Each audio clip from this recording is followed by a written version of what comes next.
السلام علیکم دوستوں، میرا نام ہے مصطفیٰ اور آپ دیکھ رہے ہیں محسن ٹی وی۔ بھدریشور نگری، جسے اب بھوڈیسر کہا جاتا ہے، نگر پارکر شہر سے 2 میل شمال مغرب میں کارونجھر پہاڑیوں کے دامن میں واقع ہے۔ یہاں کے قدیم کھنڈرات اور سرخ پتھروں کی چمک دمک دیکھ کر ایسا لگتا ہے کہ کسی دور میں یہ ایک خوشحال شہر ہوگا، جہاں کے لوگ چین و سکون کی زندگی بسر کرتے تھے۔ بھوڈیسر کے باسی جین مت کے پیروکار تھے۔ پاکستان بننے کے بعد زیادہ تر لوگ جان کے خوف سے اپنی مورتیاں لے کر یہاں سے نقل مکانی کر گئے۔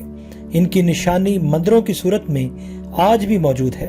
اس شہر کی بنیاد تقریباً 515 قبل مسیح میں رکھی گئی۔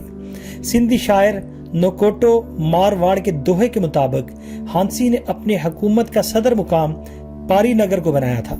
اس کا دوسرا بھائی بھوڈو تھا جس نے یہ شہر بسایا تھا اور یہ بھوڈیسر کے نام سے مشہور ہوا۔ اس دور میں یہاں جین مت اور راجپوت قبیلے سے تعلق رکھنے والے لوگ آباد تھے۔ جینی لوگ جو کافی دولت مند تھے، تھر کے حکمران رانا بھوڈیسر کو خراج ادا کرتے تھے۔ جین دھرم کے بارے میں کہا جاتا ہے کہ 600 سال قبل مسیح میں مہاویر نامی شخص نے اس نئے مذہب کے طور پر متعارف کرایا تھا۔ بعض مورخین کے رائے کے مطابق جین مت ہندو دھرم کی ہی ایک شاخ ہے، لیکن چند محققین کا دعویٰ ہے کہ جین مت کا تعلق بدھ مذہب سے زیادہ ہے، کیونکہ یہ بھی امن و آشتی کا درس دیتا ہے۔ اس مت کے ماننے والے انتہائی پرامن لوگ تھے۔ وہ اپنی ذات سے کسی جاندار کو نقصان پہنچانا گناہ کبیرہ تصور کرتے تھے۔ یہی وجہ تھی کہ وہ ننگے پاؤں اور منہ پر کپڑا باندھ کر چلتے تھے اور سرے شام کھانا پکا لیتے تھے۔ گھروں میں روشنی کے لیے لالٹین، دیے یا چراغ نہیں جلاتے تھے کہ کہیں کیڑے مکوڑے یا ننھے پرندے اس سے جل کر ہلاک نہ ہو جائیں۔ وہ کتوں اور دیگر چرند پرند کی خوراک کی فراہمی کا بھی خیال رکھتے تھے۔ یہ لوگ فن تعمیر کے ماہر تھے اور انہوں نے یہاں متعدد مندر تعمیر کیے جو اب زبو حالی کا شکار ہے۔ کچھ مورخین کا کہنا ہے کہ اس علاقے کا نام وادی سندھ کی ملکہ بھوڈی کے نام سے موسوم کیا گیا۔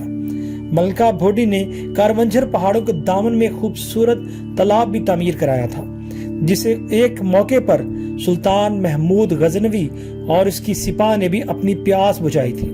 سومنات کی مہم کے دوران سلطان محمود غزنوی صحرائے تھر سے گزرتے ہوئے راستہ بھول گیا اور بھٹک کر کارونجھر کی پہاڑیوں کے پاس پہنچ گیا۔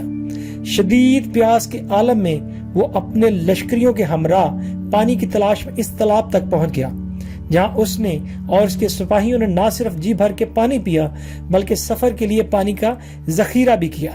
اس واقعے کی یاد میں اس نے یہاں ایک یادگار بھی تعمیر کرائی۔ 14ویں یا 15ویں صدی عیسوی میں پارکر میں سوڈھوں اور کھوسوں کا بہت زور تھا۔ ان کے ہاتھوں علاقے کی عوام کافی تنگ تھے۔ انہوں نے ہندوستان کے تغل خاندان کے بادشاہ سے شکایت کی، جس نے گجرات کے حکمران سلطان محمود بگیڑا کو ان کے عناصر کی سرکوبی کا حکم دیا۔ سلطان محمود بیگڑا نے فوج کشی کر کے ان کے قبائل کو شکست دی، لیکن اس کی گجرات واپسی کے بعد انہوں نے دوبارہ سر اٹھانا شروع کر دیا۔ اس نے دوبارہ حملہ کیا اور اس شہر میں امن و امان بحال کرنے کے بعد واپس اپنی دارالسلطنت احمد آباد لوٹ گیا۔ اس کے کچھ عرصے بعد سلطان محمود بیگڑے کی والدہ ایک قافلے کے ساتھ فریضہ حج کی ادائیگی سے واپسی پر بھوڈیسر کے پاس سے گزری تھی کہ سوڈو نے ان کے قافلے کو روک کر چنگی وصول کی۔ بعض مورخین کے مطابق سلطان کی والدہ کے پاس پارس منی تھی، وہ بھی اس سے چھین لی گئی۔ بیگڑے کی والدہ جب احمد آباد پہنچی تو انہوں نے بیگڑے سے شکایت کی کہ جس پر وہ تیسری مرتبہ بھوڈیسر پر حملہ آور ہوا۔ اس بار گمسان کی جنگ ہوئی جس میں سلطان کی سپاہ کے کافی لوگ مارے گئے، مگر سلطان بیگڑے نے اس فتنے کا مکمل خاتمہ کر دیا۔ محمود بیگڑے نے اس شہر میں مسلمان سپاہیوں کو آباد کیا اور بھوڈیسر مسجد تعمیر کروائی، جو سلطان محمود غزنوی کے یادگار کے ساتھ واقع ہے۔